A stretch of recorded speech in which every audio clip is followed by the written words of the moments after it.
Hello and welcome to Morning Call for Monday, the 6th of May 2019. I'm Fab, as usually broadcasting from Hamburg, this beautiful, wonderful city, and giving you the tech news of the day. And we got quite a lot. Stuff happened over the weekend. First story, you might have even noticed this. You might have had stuff break in your Firefox, some plugins, or all of them actually, might have stopped working. This was not because something was wrong on your computer, but because Mozilla basically fucked up their certificate chain on Firefox, and they had a certificate that I think was expired. Well, it was not trusted anymore. So everything basically broke and fell apart, and they had to cobble together an emergency update, Firefox version 66.0.4. Cheers, by the way. I need some coffee here this morning. Anyway, hope you got some wherever you are. Unlike you're in the car, like Mike next time. Although, coffee in the car sometimes quite good as well. Just concentrate on the road. We have a story about that later on, by the way. Speaking of concentrating on the road. Anyway, so they had to push this update. So also an update for the ESR version, which is 60.6.2. But there's still problems with some add-ons, Golem is saying in the story. Some are not shown at all, some are not supported. So some intermediate certificate that was used to sign add-ons apparently expired at 2 o'clock on Saturday. Yeah, well, it's European time, but still, I mean, on a weekend as well. And I guess nobody had, not noticed, but nobody noticed beforehand at Mozilla. That's bad. Yeah, so some stuff broke.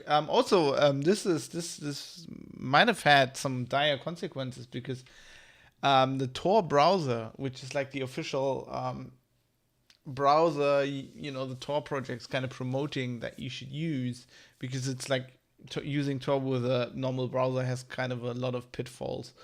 You could like spill your identity. Tor obviously being an anonymity service network kind of thing. And they have this thing called the Tor browser, which they have optimized for Tor, which is based on Firefox. Which had the same problem. And this is really bad because the Tor browser kind of really depends on several plugins. One of them is NoScript. So basically what they are trying to do is restrict all kinds of JavaScript that when you visit a website, run on your machine, and could basically compromise your anonymity on Tor over several side channels basically. And that breaking on the Tor browser is pretty bad. And yeah, that this is Sophos, security company, reporting here, Naked Security, talking about saying Mozilla is currently stuck in the middle of a cybersecurity blunder involving digital signatures. Yeah. Also, like the guy who wrote this, Paul Ducklin. We didn't get hit by this bug immediately. We were off the grid yesterday and left our computer kit at home. Okay. Apparently, on a trip, they were on a trip to Bristol. Anyway, so yeah, that's serious. So in case you think, well, it's just some update, some add-ons that broke, not serious. Yeah, in this case, it might have happened that that caused some toy users anonymity to stop working. Although it warned, like it should have warned people at the beginning, and I hope everybody had the good sense not to keep continuing using the Tor browser at this point. I talked on Friday in some less serious news. I talked on Friday about the Sonic the Hedgehog movie and showed a little bit of the trailer here on the stream and how horrible it was, and that Sonic basically has the body of a normal human except like blue and furry. Looks a bit like a furry actually, and then like a huge head, which looks like Sonic from the game, but like the rest looks like really weird. I mean, I was thinking about this, and like in the really old games, of course he has the same proportions there, but it's a side-on video game, That's how proportions work. I don't think you can just... It looks horrible when you transpose it to the movie, and obviously I was the only one thinking that, and half the internet was saying that. And now, this is really amazing. The Guardian reporting that the director is saying, okay, we heard that you don't like it, we're gonna change it. And obviously it's all CGI, so they can change it, but I mean, a lot of work, and I don't want to be the guys who animated all of this. I have a feeling that some of them were like, when it announced like the look, they were like, do we really want to do it like this? Like, I would really rather do it differently. And then like a decision from up high, no, we're going to do it that way. And then like you're finished, you're like, you've done all your work. And then they're like, oh, we have to redo everything because people didn't like it. I have a feeling there's some people saying, I could have told you this from the beginning. I mean, I could have told them that they need to change it just from the trailer. Well, Linux 5.1 is out. Linus has released it. Linus. His name's Linus Torvalds. I should play that sound file. My name is Linus Torvalds, and I pronounce Linux as Linux. If you've never heard that, there's like this very famous sound file in Linux where you can check out how it's pronounced. By the way, you can see that that my add-ons aren't working either, and the ad blocker is not working. At least I'm not getting ads for Nazi shirts, so that's good. There's some new stuff. They're throwing out they're throwing out stuff like the file format A out, which apparently assembler output, which was used very early in Linux development for executable files, but I'd never heard of it. Also, interesting. Well, I think the most interesting thing here is, okay, I'm reading here. Torsten Lehm, who's his kernel log on CTDE, which means this is on page 2. Well, that's not that far in. So the most interesting thing I thought is that they're preparing for the year 2038 because 32-bit apps have a problem where they store time, based on the Unix epoch in a 32-bit format, and they need to be changed so that they use 34-bit time formats, basically, because otherwise, at the I think 1st of January 2038, they'll think it's 1970. or maybe even 1901, depending on how they're coded. And that would be bad. And I mean, they're preparing this beforehand, because we're not only talking like, we're not talking like desktop software or server software where that's regularly updated. Linux is all kinds of stuff, like cars everywhere, where maybe it's harder to get an update to that system. Also, where it's probably still running in 19 years. And, if your car brake suddenly thinks it's 1970, you'd think that doesn't matter, but the way stuff is coded, all kinds of stuff could break down. So we actually could have an actual Y2K kind of problem at that point. Well, they're working on fixing it. That's interesting. Oh, just looking at the page down here. Guess who? The CT uplink here. Guess whose face is that? Oh, that Linux distribution episode. That was actually quite good. I enjoyed that. Anyway, yeah, there's lots of more stuff. Obviously, it's a Linux kernel release. There's tons of stuff in there. Most of it isn't really that interesting. But they're making the kernel better, and that's good. Twitter in hot water in Germany politically, because they locked an account of a German SPD politician. There's a SPD politician, a social democrat in Berlin called Safsan Shebli, and she is quite outspoken and gets into hot water quite a lot. And there was like an AfD, the European elections are on, and so there's like an election thing where they were saying, the most like given name to kids in Berlin is now Mohammed, and she was commenting about that, and she was saying like, my second name's Mohammed. Lots of my family are named that, and so she was commenting on that. And Twitter locked her account because Twitter now has new rules pertaining to elections and what you're allowed to say. Now, not quite sure why her account was locked. There was some other stuff. Thomas Stadler, very famous IT lawyer, who is on Twitter and has lots of followers. His account was locked because like 4 years ago or 3 years ago, he tweeted a joke. So there was this joke going around telling members or voters of the AfD to sign their ballot papers to make sure they aren't faked, because the AfD was perpetuating this thing, kind of like Trump in the US, that there's lots of voter fraud going on, and they're not getting as much votes because the votes are being thrown out in the ballot box. Now, the joke here is that in Germany, if you put anything on your ballot, except the number of crosses that are supposed to go on there, they are actually thrown out. Because there's a law that, like, if you write on there, I'm objecting to whatever, then your vote doesn't count. So if you sign the PSA, if you sign your ballot paper in Germany, it doesn't get counted. So why is hers locked and Trump's not, says ASCII. I'm confused. Well, because Trump is he's president of the United States and supreme commander, and he could send the army to Twitter's headquarters.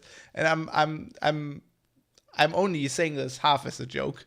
I never understood people are saying, well, they should lock Trump's Twitter account. He's the fucking president of the United States. He has a little suitcase with launch codes for nuclear weapons, right? He'll just send people over there and turn his account back on. I'm not saying that's good, but that's what's gonna happen. Grow up, people. I think Twitter should just not lock any accounts, but that's just me. But anyway, so there's lots of problems, and this was like a 3-year-old joke, and his account got locked. So people are speculating that there are people. They're speculating there are AfD sympathizers that go around and find certain tweets with scripts and then report them to Twitter, and under their new election guidelines, they will lock your account. So better not tweet anything about the European election, I guess. I don't know what they are trying trying to do. God, speaking of, you know why I use ad blockers? Because look at ads like this.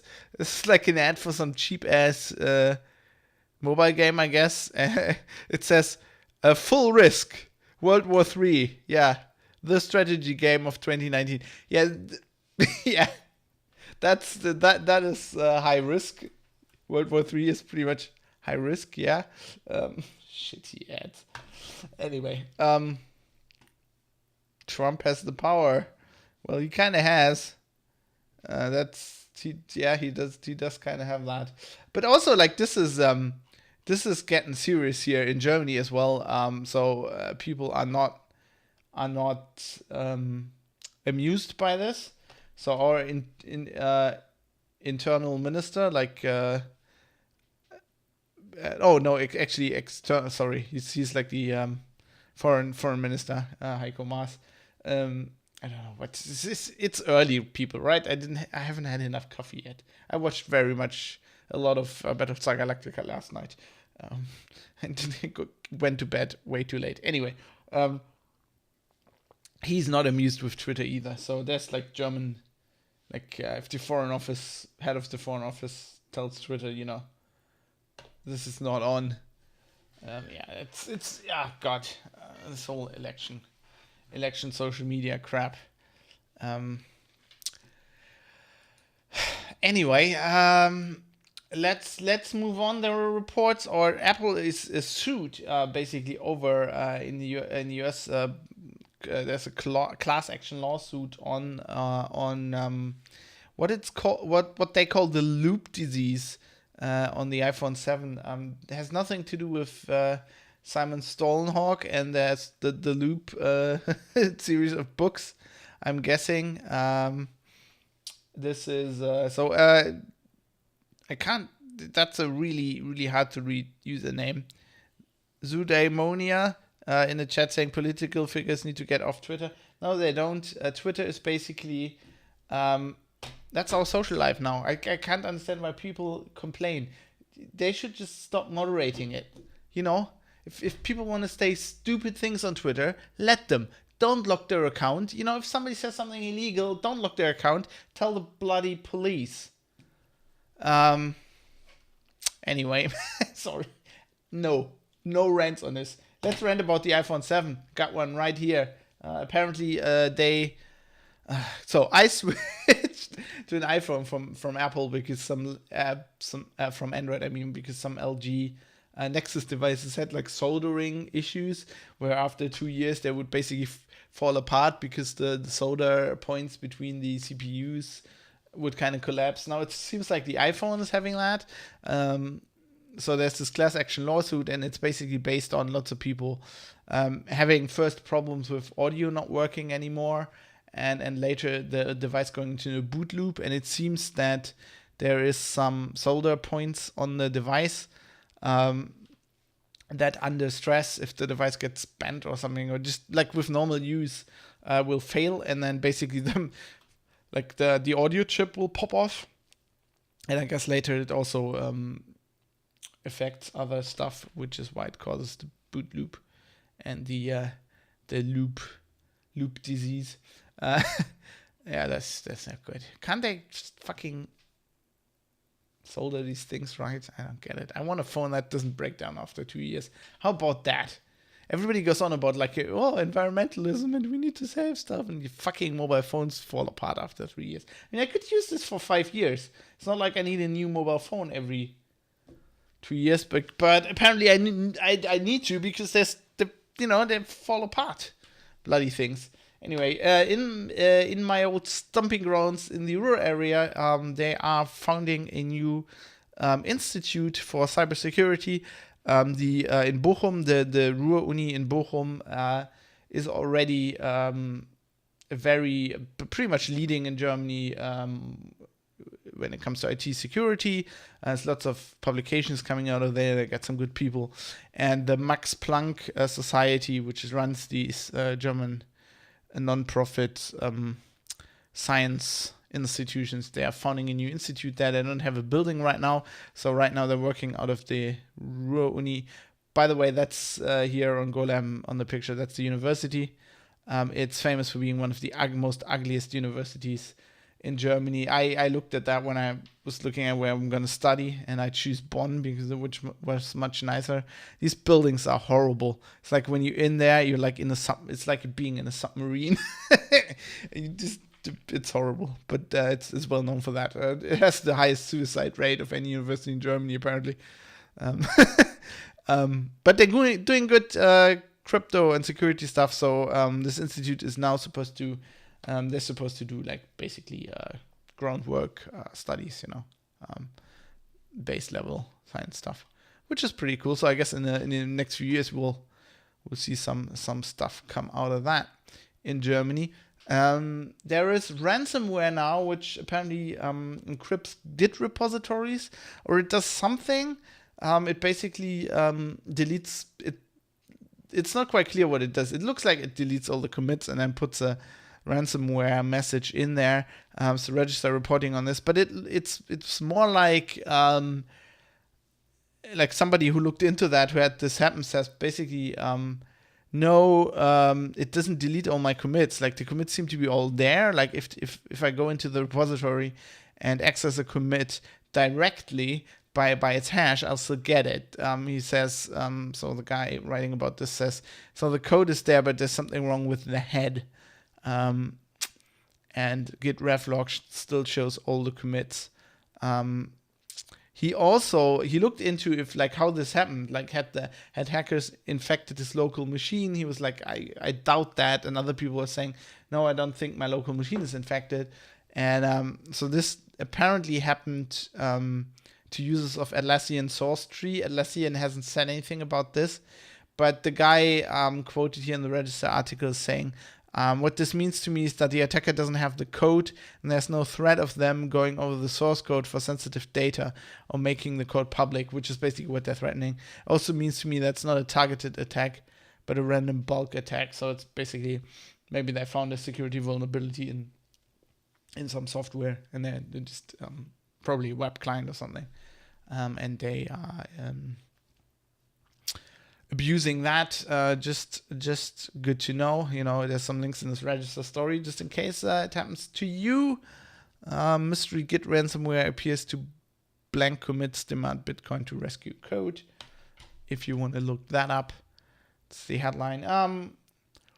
Gotta be careful if you do cybercrime, because they're bombing cyber criminals now. ZDNet reporting that the Israeli Air Force did an airstrike against the building where apparently there was Hamas cybersecurity stuff going on, quoting an IDF, so Israeli Defense Force general, saying, we were ahead of them all the time, said Brigadier General D, the head of the IDF Cyber Defense Division. The moment these, just short for it, they're not saying his name.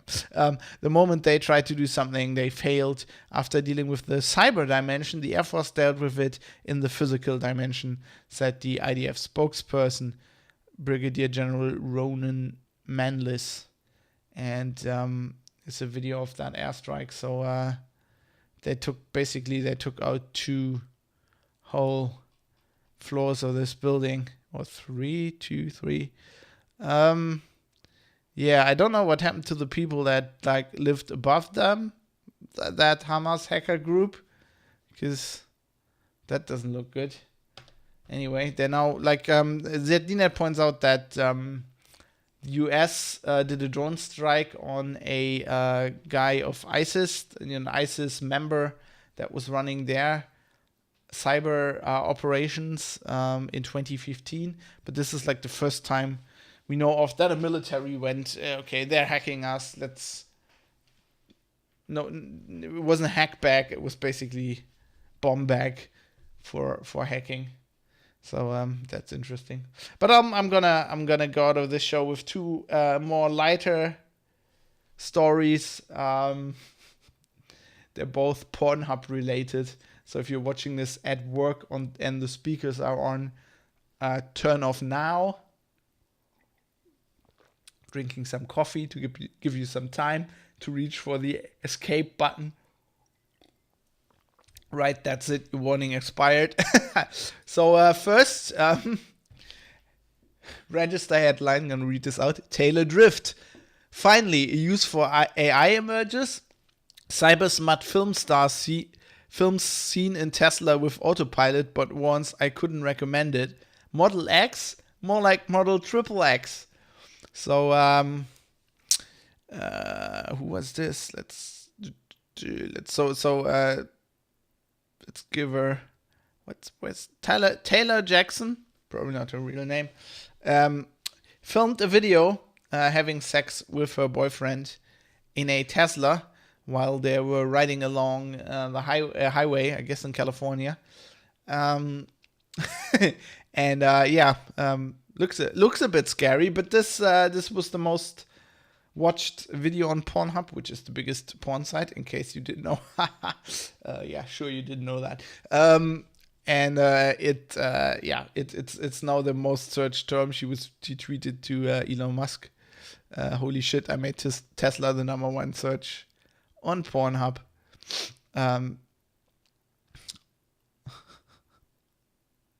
It's also like the comments reporting you to Elon for not having two hands on the wheel. The register is also talking about how I gotta read this out. So basically, Tesla says this is not an autopilot. You basically need to be in control of the car and need to have hands on the wheel.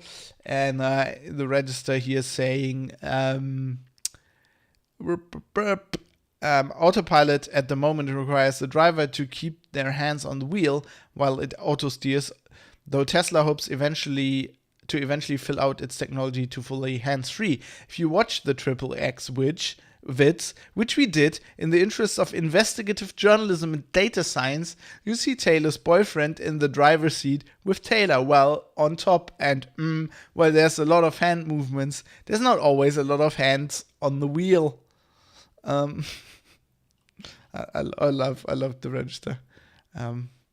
Writing here. We have asked Tesla for comment. We're not holding our breath for a response. Anyway, if you want to look that up, videos on Pornhub, the register is not linking to it. They're saying you should, if you want to look it up, you gotta find it yourself.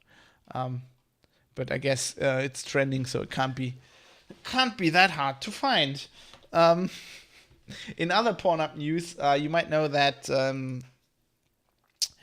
Tumblr was bought.